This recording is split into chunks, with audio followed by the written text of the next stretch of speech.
Bonjour et bienvenue dans ce nouvel Occulte Truc. Une fois n'est pas coutume, aujourd'hui on va parler de bouffe, et plus particulièrement de la bûche de Noël. On ne va pas se mentir, Noël, en tout cas en France, c'est pour beaucoup un gueuleton monstrueux, genre le plus gros gueuleton de l'année.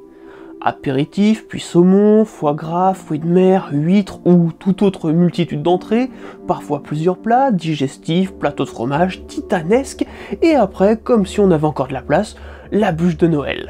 Mais connaissez-vous l'origine de ce dessert traditionnel? À l'origine, la bûche, on ne la mange pas. En tout cas, c'est fortement déconseillé. Son histoire commence bien avant l'expansion du christianisme en Europe. De nombreux peuples polythéistes partageaient la même tradition lors du solstice d'hiver. Celle-ci consistait à faire brûler pendant plusieurs jours le tronc d'un arbre. Le but est bien évidemment faire une offrande aux dieux, pour qu'ils offrent en retour une belle récolte dans l'année qui suivra. Et d'ailleurs, si vous avez vu notre vidéo sur Noël, vous savez que le lien entre les arbres et les dieux, c'est pas d'hier. Pour les anciens germains, il s'agit du Licht, Caciofio en Provence, et on trouve même cette tradition dans certaines régions à l'occasion de Yule, et dans la plupart des territoires celtes de l'actuelle France. On essayait de préférence de choisir un chêne, un hêtre, ou encore un arbre fruitier, symbole d'abondance.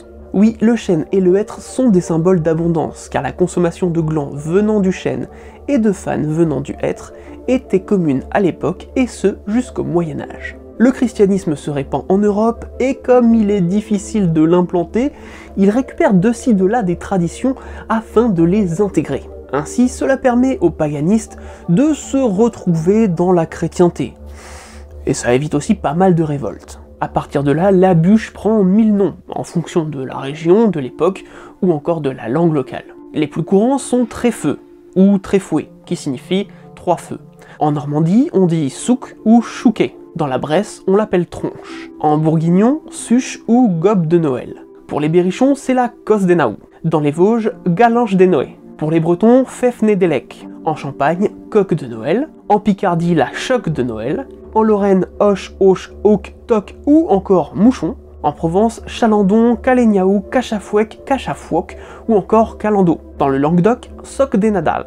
Dans le Limousin, cosa des Nadeae, soucha des Nadat ou encore tison des Nadaou.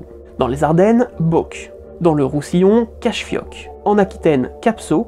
Et enfin, tio des Nadal en Catalogne. Et promis, je n'écorche plus les langues locales jusqu'à la fin de la vidéo. Bref, la tradition se modifie quelque peu. Désormais, la bûche doit brûler durant 12 jours, jusqu'au Nouvel An, ou au pire, 3 jours pour la Trinité. Et oui, si vous vous posez la question, c'est possible. Les cheminées de l'époque n'ont absolument rien à voir avec celles d'aujourd'hui. Elles sont bien souvent équipées de bancs en pierre, et on entre dans la cheminée pour manger. Ça vous donne un petit peu une idée de la taille. Là, on vous parle de bûches qui font 2 à 3 mètres de circonférence, et à peu près la même chose en longueur. On se met à plusieurs pour la porter, et bien souvent, on utilise les bêtes comme les chevaux ou les bœufs pour traîner la bûche à l'intérieur. On pose la bûche dans l'âtre et on la bénit à l'aide de branches de laurier ou de buis conservées depuis la fête des rameaux. Dans les régions vigneronnes, on l'arrose de vin pour que les vendanges à venir soient bonnes. Et dans les régions les plus superstitieuses, on jette du sel dessus pour se protéger des sorcières. On va conserver les tisons de la bûche pour protéger la maison de la foudre ou bien du diable. Ils serviront aussi à allumer la bûche de l'année suivante. Les cendres seront récupérées et répandues dans les champs pour fertiliser la terre. Quant au charbon issu de la combustion, il servait à la fabrication de remèdes et de potions médicinales. La tradition voulait qu'une fois la nuit tombée, on éteigne les foyers et que tous les villageois se réunissaient à l'église pour allumer les brandons, en l'honneur de Jésus. Les brandons, ce sont des torches de paille ou de papier.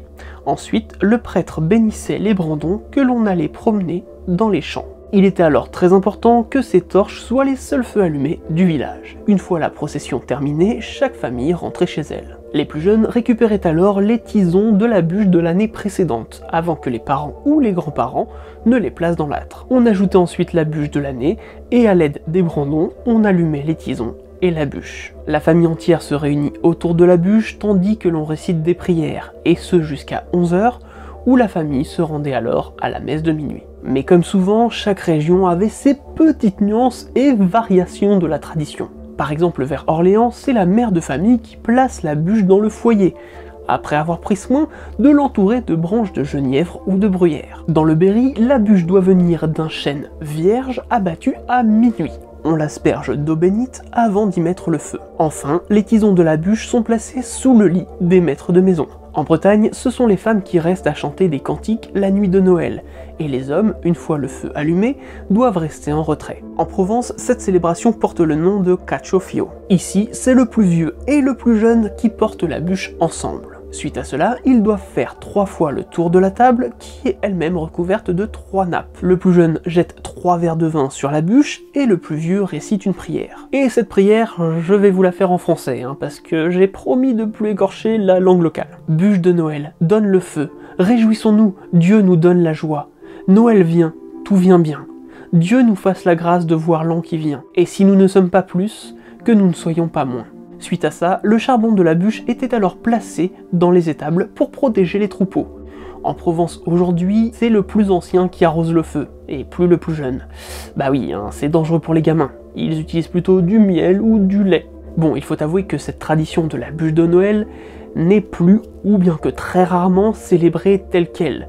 Mais de nombreuses familles françaises, voire même plus globalement francophones, en ont des restes. Dans ma belle famille par exemple, on garde la plus grosse bûche de l'année pour le soir du réveillon, et c'est elle qui nous chauffe toute la soirée. Et je pense sincèrement que ce ne sont pas les seuls dans ce cas. Bon, après tout ça, vous allez me dire, ok c'est bien, mais c'est quoi le rapport entre la bûche qu'on brûle et la bûche qu'on bouffe?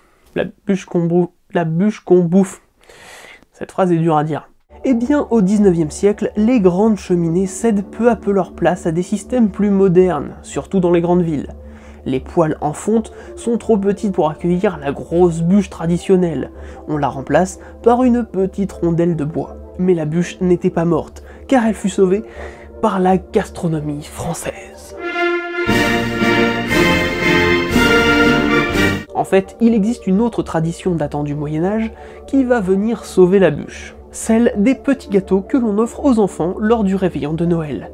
Et ces petits gâteaux ont encore des noms différents et des compositions différentes selon les régions. Et non, on va pas vous faire une liste cette fois parce que c'est pas le sujet. Quelqu'un a alors la brillante idée de créer une pâtisserie pour le soir de Noël en forme de bûche décorée de mousse. Il mélange donc les deux traditions. Mais qui a eu cette brillante idée? Eh bien personne ne le sait. En fait, pour être plus précis, on a plusieurs suspects. Mais rien n'est sûr. Peut-être cette idée a-t-elle germé dans l'esprit d'un apprenti pâtissier de Saint-Germain-des-Prés en 1834, ou encore en 1860 à Lyon dans les célèbres cuisines du chocolatier Félix Bonnat, ou encore dans l'imagination de Pierre Lacam, ancien glacier du prince Charles II de Monaco, qui l'aurait créé en 1898.